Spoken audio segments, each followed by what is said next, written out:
आदमी ने अपनी चमड़ी की चाबुक को हिलाकर अपने 8 साल के बेटे को बरसाते रहा और उसे जमीन पर गिरा दिया। चाबुक ने लड़के के स्वेटर फाड़ा। आदमी देखकर हैरान रह गया। उसने ऊपर देखा, लेकिन पाया कि लड़के का स्वेटर कपास नहीं था बल्कि पन्ना था। क्या भाई, क्या हो रहा है?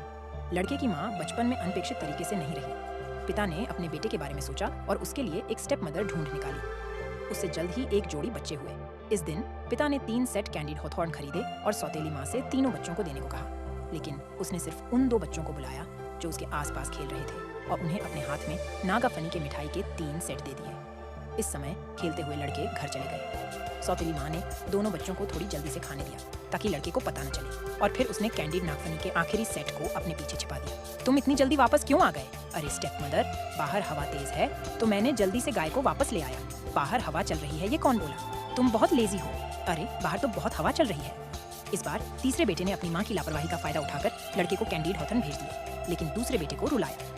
लड़का इसे देखकर बहुत समझदार हो गया। उसने अपने छोटे भाई और बहन को एक एक करके कैंडिड हॉथॉर्न दिए। शरद ऋतु में मौसम और भी ठंडा होता गया। पिता ने अपनी बाईं तरफ मुड़कर पूछा कि क्या तीनों बच्चों ने अपने नए कोट बना लिए हैं? पत्नी ने आत्मविश्वास से कहा कि उसने पहले ही 3 समान कोट बना लिए हैं, क्योंकि लड़का अक्सर अपने पिता के साथ बाहर जाता था।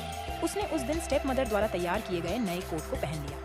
जब लड़का चला गया तब सौतेली माँ ने अपने 2 बच्चों के लिए भी नया कोट पहन लिया, लेकिन लड़के को ये नहीं पता था कि वह ठंड से बिल्कुल ठीक नहीं होगा। उस समय उन्होंने एक वाक्य बोला, नए साल की शुरुआत अच्छी होगी और सब कुछ अच्छा होगा। पूरे रास्ते सफेद बर्फ गिर रही थी। अजीब बात यह है कि लड़के के पास एक नया कोट था, लेकिन उसे उसके शरीर पर थोड़ी भी गर्मी महसूस नहीं हो रही थी, बल्कि ठंडा होता जा रहा था। पिता को लड़के की स्थिति का पता नहीं था, लेकिन उसने उसे आलसी होने के लिए डांटा। नया कोट पहनने के बाद भी ठंड है, मजबूती से खींचो। पिता ने तो लड़के को कार के पीछे जोर से धक्का दिया था, पर ठंड से जमे हुए शरीर की वजह से लड़के को कोई ताकत नहीं थी।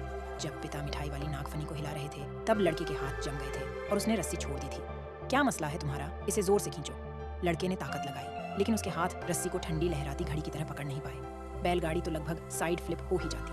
पिता, जो नहीं समझ पा रहे थे, बहुत नाराज थे। लेकिन कैंडिड हॉथॉर्न ने लड़के के कोट फाड़ दिया तो पिता हैरान हो गए। पिता दौड़कर देखने पहुंचा और देखा कि लड़के का कोटन नहीं वेलवेट था। अंत में समझ आ गया कि वह क्यों चिल्ला रहा था। तो फिर वो ठंड में ठंड घर भाग आया।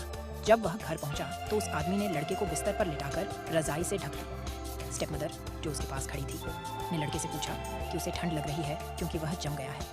वह जम गया था, तुम्हें तो पता है। फिर उस आदमी ने दूसरे 2 बच्चों के पास जाकर उनके नए कोट फाड़ दिए, लेकिन उसे पता चला कि सभी कपास अच्छी थी। तुमने अच्छा काम किया है, तुम बहुत क्रूर हो, यहाँ से निकल जाओ। वह इतनी व्यथित थी कि वह बाहर भाग गई। इस सीन से दोनों बच्चों को भी डर लग गया था। माँ अस्पताल में थी और बाकी सब सैन जिदान गए थे।